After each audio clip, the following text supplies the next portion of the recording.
हथन पेरन का माज़ूर हुजण बावजूद ही मासूम 6 सालन जो रहमान चन्नो पंज चेहरे ते मुस्कुराहट आणे असांजे बेहिस हुक्मरानन ऐं सरंदी वारन का इलाज कराइण जी अपील त करे रहियो आहे, पर खेस केड़ी कल ताला ऐवानन में वेठल ऐं वॾनि महलन में रहण वारन के सनस दर्द ऐं माज़ूर हुजण जो एहसास किथे तो थे। ही मासूम 6 सालन जो रहमान चन्नो वॾे वज़ीर सैयद काइम अली शाह जे अबाणे ज़िले खैरपुर जे तालके फैज़गंज ऐं हितां जी एमपीए डॉक्टर रफ़ीक बांभण जेको औकाफ खाते जो वज़ीर बि आहे ऐं लैंड यूटिलाइज़ेशन जे कोऑर्डिनेटर साजिद बांभण जे अबाणे शहर ज़फराबाद जे ॻोठ जान मोहम्मद चन्नो सां वास्तो रखे थो।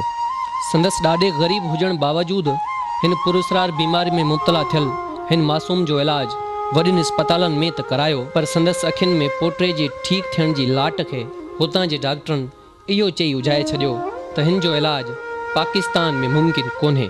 साल खां पोइ जेको आहे सो हिनखे बीमारी आस्ते आस्ते हिकिड़ी टंग थोरी फिरी आख़िरकार असां जेको आहे सो किथे बि कराचीअ ताणी बि विया आहियूं।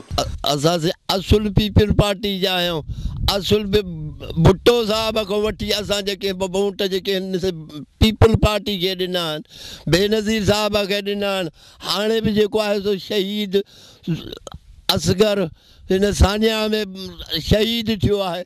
असांजे हींअर बि वोट उन्हनि खे आहिनि, अॻियां बि वोट उन्हनि खे आहिनि, पर असांजी को बि मदद केरु कोन थो करे। हिते न को MP न को ॻाल्हि, जेको अचे थो सो बसि वोट वठियूं, अलाह त्वार न को पुछे थो त केरु आहे काॾों तो आहे या काॾों विए।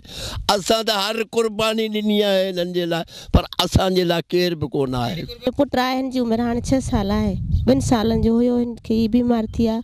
हिन जो असां ॾाढो इलाज करायो आहे, पर अञा त हिनखे को बि फ़ाइदो न थियो आहे। सखर, कराची, नवाबशाह, हैदराबाद, पर जिथां किथां जो इलाज करायो, पर को बि अञा फ़ाइदो न थियो आहे। मां जो रूह कीअं हूंदो आहे इहो तव्हां सोचे सघो था। सनस ॾाढो ई अमृत नाउमीद थी मोटी आया, पर ही मासूम रहमान चन्नो अॼु बि असांजे बेहिस हुक्मराननि ऐं कोड़ वरतल समाज खां पुरुमीद आहे। मासूम रहमान सिंध TV न्यूज़ के ॿुधाए थो त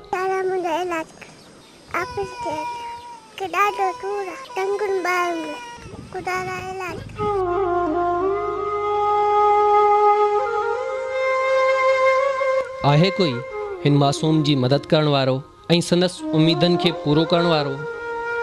छा ही ॾींहो उभरण खां अॻु में ई उजामी वेंदो, या संदसि नसीब में हिन कोड़ वरतल समाज खां मिलंदड़ दरपदरी हूंदी? छा हिन मासूम खे हमदर्दी जो हथ ॾियण वारो हिन इस्लामी जमहूरी हुकूमत में को अञा बि आहे? इरफान चांग, सिंध TV न्यूज़, फैज़गंज।